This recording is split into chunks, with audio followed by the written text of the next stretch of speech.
masing-masing jadi saling lapor, saling berantem. Jadi dampaknya ini, mohon maaf, menurut saya jadi negatif gitu. Dan alhamdulillah kalau Kemensos sudah melakukan langkah yang sangat terpuji menurut saya dengan mendamaikan kedua belah pihak. Bahkan terakhir saya lihat Denny Sumargo dan Farhad Abbas juga sudah damai segala sesuatu. Terus dari pihak Kemensos dan dari semua pihak-pihak yang memang bersedia untuk berdamai, ini juga penting ya. Karena mau didamain siapapun, kalau pihaknya nggak mau berdamai ya susah juga.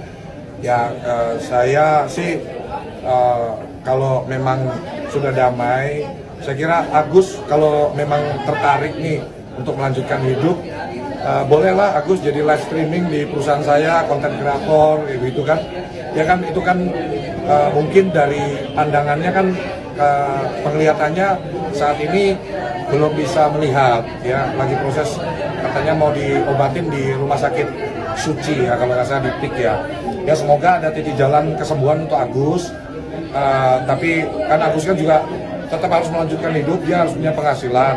Siapa tahu Agus tertarik untuk bekerja di perusahaan saya bisa tawarkan gaji mulai dari 15 juta lah sebulan, kegiatan untuk live streaming, live di TikTok sambil mempromosikan usaha-usaha saya kalau berkenan Agus.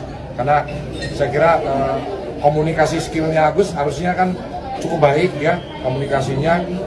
Cuman masalah di penglihatan saya kira nggak ada masalah ya. Kalau Agus berkenan bisa hubungin saya atau perusahaan saya untuk jadi konten kreator live streaming sambil live promosiin aja tuh usaha-usaha saya gitu. Bang, sedikit abang seperti apa? Ya janganlah Bang Alvin Lim, saya juga kenal baik sama Pak Alvin Lim. Saya kira kalau boleh sih saya sarankan ke Alvin Lim, jangan melebar ke yang bukan materi ya. Jadi ya sebagai kuasa hukum dari Agus, ya lebih ke apa yang mau diperjuangkan, apa yang mau dimenangkan aja. Tapi saya kira kalau sudah masuk ke ranah pribadi, ke urusan-urusan yang ya kita belum tahu juga kan fakta yang sebenarnya seperti apa kan. Nah namanya kita bermedia sosial ini kan kadang yang kita masih sifatnya bertanya atau belum menjadi fakta, kalau sudah kita goreng di sosial media ini, khawatir saya jadi menjadi presiden yang tidak baik untuk siapa yang kita bicarakan di situ gitu. Ya biar Tenovi bisa melanjutkan ke kehidupannya. Kalau mereka sudah berdamai, mereka sudah ada titik temu, saya kira Pak Alvin Lim sangat cukup bijaksana lah dengan sebagai orang yang dewasa, sebagai pengacara yang punya jam terbang tinggi. Saya John LBF sih menyarankan untuk Pak Alvin Lim lebih fokus ke materi, ya pembelaan-pembelaan terhadap kliennya saja, tapi tidak perlu melebar ke ranah-ranah pribadi ataupun urusan-urusan pribadi orang tersebut, supaya tidak memperkeruh atau membuat lebih gaduh suasana. Karena kalau saya boleh jujur, saya kemarin sempat posting juga statementnya Hotman Paris ya. Saya jadi ngefans sama Hotman Paris nih, karena statementnya beliau di pagi-pagi ambiar kalau nggak salah itu, dia nyampaikan sudahlah medsos ini sudah cukup muak, saya buka medsos keluar Agus, ya ganti berita yang lain lah gitu. Ganti, saya pun juga kalau boleh jujur mewakili banget tuh statementnya Bang Hotman Paris tuh, makanya saya posting di sosial media saya kan, bosen berita yang lain aja deh gitu. Ya jadi Bro Alvin Lim, saya kira insya Allah juga maulah mendengar saran saya sebagai teman juga. Saya kira semua pihak pasti akan memaafkan lah. Yang penting ya ditarik aja statementnya gitu. Apa yang saya ya mungkin kalau ada kekeliruan atau yang tidak tepat yang disampaikan, ya minta maaf, bukan hal yang buruk kok.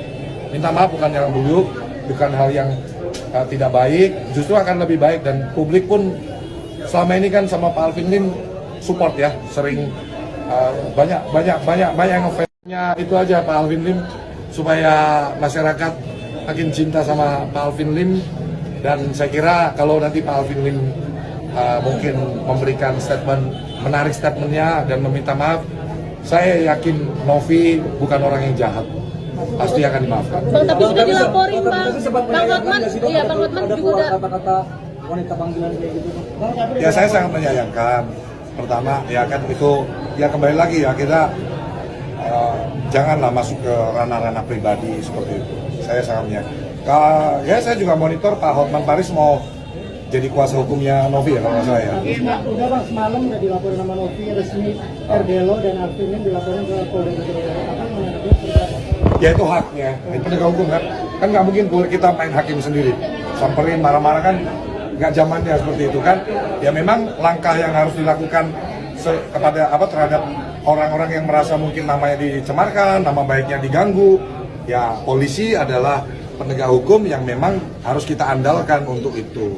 Tapi saya sih melihat ya mungkin ya ini pandangan pribadi saya, mungkin untuk menunjukkan bahwa Bang, tolong tarik omongan abang. Saya nggak seperti itu. Nah, ini buktinya saya melaporkan nih ke polisi. Ya saya sih berharap ada upaya mediasi damai lah untuk ngobrol. Tapi juga memang harus dimulai dari Pak Alvin Lim, mungkin ya ditarik lah apa yang sudah disampaikan dan meminta maaf gitu. Karena gini teman-teman, saya harus ngomong ya. Hampir 4 tahun ini saya aktif di medsos. Saya makin hari makin sadar, makin paham bahwa ketika kita sudah masuk ke ranah publik, ketika kita jadi public figure, ya apapun itulah, jadi pengacara terkenal, jadi artis musik terkenal, atau influencer terkenal, kita punya beban satu untuk bagaimana bisa mengedukasi masyarakat. Terus meminta maaf atas mungkin apa yang sudah sampaikan menyakiti atau menyinggung. Saya kira akan ketemu di titik damai nantinya ya, di titik saling memaafkan. Karena di kepolisian saya mengamati bahwa itu perintah juga dari Bapak Kapolri bahwa restoratif justice itu menjadi upaya yang harus diutamakan ya dalam proses dalam perselisihan ini dan lain-lain gitu.